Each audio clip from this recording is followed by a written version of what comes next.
축산, 검협전.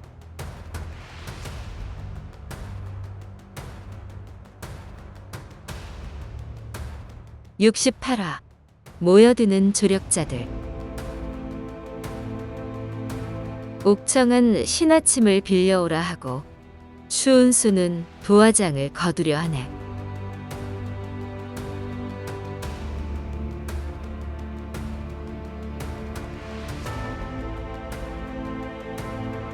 어느새 2월 초하루가 되었다. 백기의 명에 따라 마을 사람들이 광장에 나무판으로 단상 3개를 쌓았다. 중앙에 비무대, 좌우 단상에 각각 대가장 자리와 손님 자리를 마련했다. 그리고 좌우 단상과 중앙 비무대 사이에 10장 남짓한 공간에 날카로운 양날 단검과 고운 모래를 깔아 길을 만들어 두었다.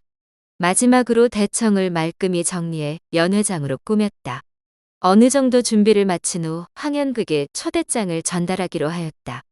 여가장 주요 인사에게 보내는 붉은색 초대장에는 초사흘 아침에 봄맞이 연회를 마련했으니 여가장 측도 참석하여 진가장 장주와 유윤중 두 집안의 화해를 주선해달라는 내용을 담았다.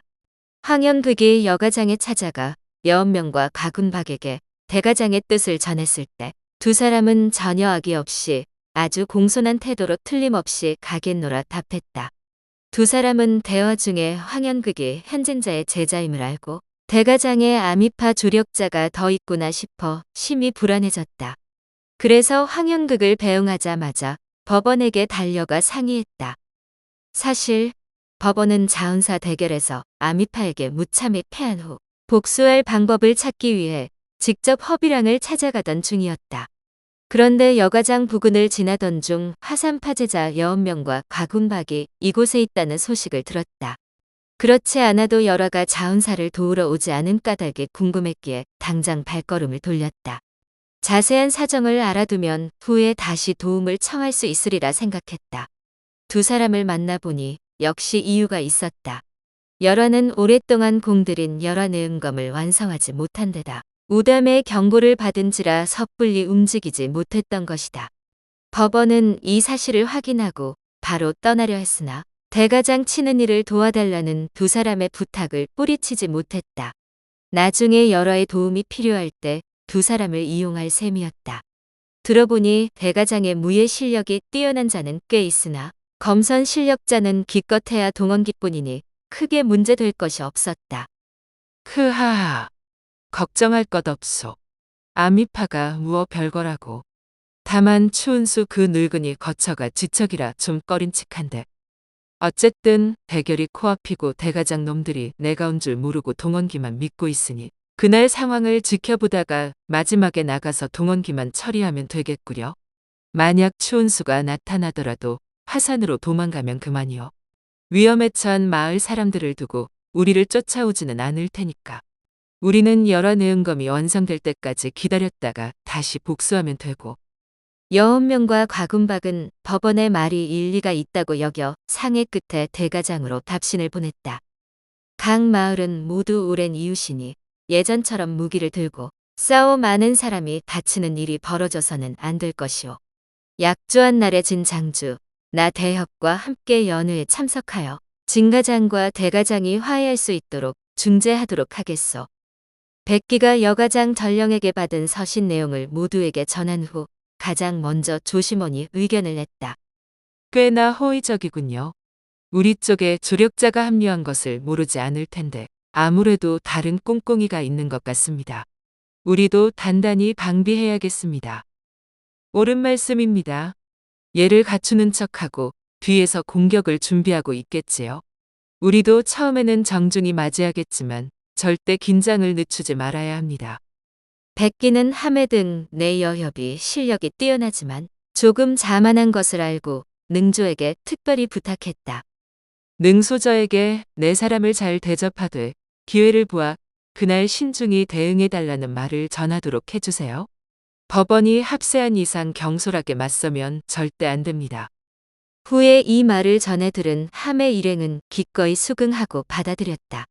그날 밤 갑자기 보초가 다급하게 달려왔다. 지금 마을 입구에 성도에서 왔다는 웬 여승과 소년 소녀가 오여협과 주여협을 만나기를 청합니다. 이때 내 여협은 후원에서 능운봉 대상영과 이야기를 나누고 있었다. 백기가 후원으로 사람을 보낸 후 직접 여승 일행을 맞이하러 나갔다. 내 여협도 곧 뒤따라 나왔다.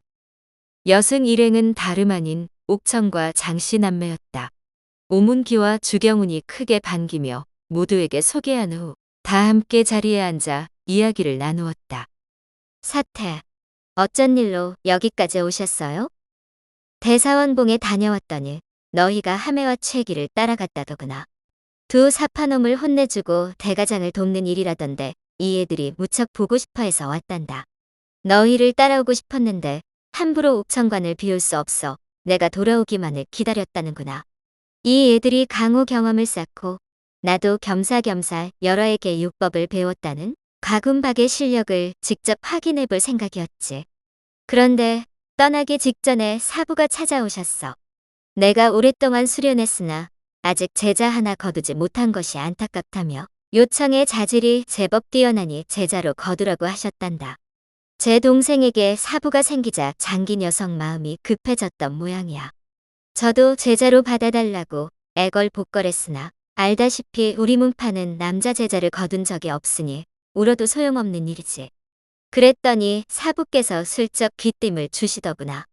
장사 지역에 있는 대가장과 여가장이 2월 초사흘에 대결을 벌이기로 했는데 최근에 법원이 합세했다고 말이다.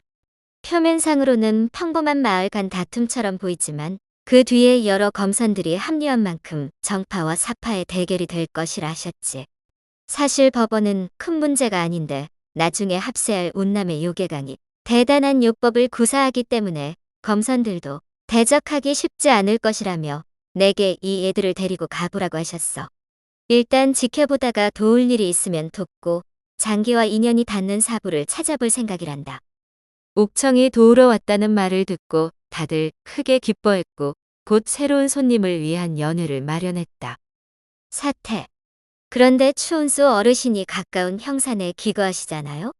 코앞에 사파놈들이 득실거리는데 어째서 지켜보고만 계실까요? 경운아, 이런 사소한 일에 그 어르신이 나선다는 것이 말이 되느냐? 그리고 그분은 요괴강의 사조와 인연이 깊기에 문제가 커지기 전에는 나서기가 불편한 상황이란다. 자칫 어린 후배를 괴롭힌다는 구설에 휘말릴 수도 있지. 사실 여기 두 사람의 사부인 나자연 선배도 출타한 것이 아니었단다. 추운수 선배의 부탁으로 석굴 깊은 곳에서 완석대사를 돌보느라 자리를 뜰 수 없고 그분 역시 요괴강의 사조와 척을 지고 싶지 않아 피한 것이지. 두 사람이 성미가 급해 석굴 안쪽까지 살피지 않고 상사질 말만 들은 탓에 몰랐던 거란다. 만약 선배가 정말 없었다면 그분의 단약을 그리 쉽게 찾을 수 있었겠느냐? 망가진 비검을 손보는 단약은 반평생 심혈을 기울여야 만들 수 있는 것인데 그리 귀한 것을 아무렇게나 놓아두겠느냐 말이다. 하매와 최기도 그제야 의문이 풀렸다.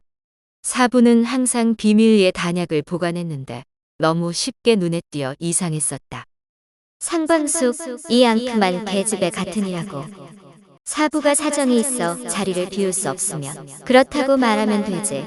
출타했다고 거짓말할 건 또 뭐야? 괜히 우스운 꼴이 되었잖아. 하긴 사부가 출타 중이란 말만 듣고 제대로 살피지 않은 내 탓이지. 누굴 탓하겠어. 사부를 만났다면 끝까지 매달려서라도 복수를 해달라고 청했을 텐데. 그러면서 대략 날짜와 시간을 헤아려 보니 사부에게 다시 다녀와도 충분할 것 같았다. 저희는 사부를 뵈러 다시 형산에 다녀오겠습니다. 아마 당장은 오시지 못할 것이요. 만약 오실 뜻이 있다면 굳이 두 사람이 갈 필요도 없겠지. 옥청이 만류했지만 하매와 최기는 여전히 면이 서지 않는다고 여겼는지 고집을 꺾지 않았다. 그래도 다시 가보겠습니다. 그분이 오기 싫은 것이 아니라오. 추운수 선배처럼 요괴강의 사조와 복잡한 인연이 얽혀있기 때문이지. 동원기 선배는 아무 관계도 없어 홀가분하게 나선 것이고 기어코 가야겠다면 가시오. 끝내 오지 않겠다고 하시면 대신 오행 신하침을 빌려달라고 청해보시게. 지독한 요법을 깨뜨릴 수 있는 대단한 법보이니 큰 도움이 될 것이오.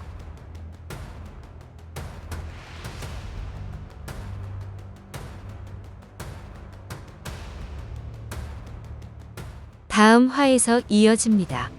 더 좋은 콘텐츠를 제작하기 위하여 구독과 좋아요, 알림 설정 부탁드려요.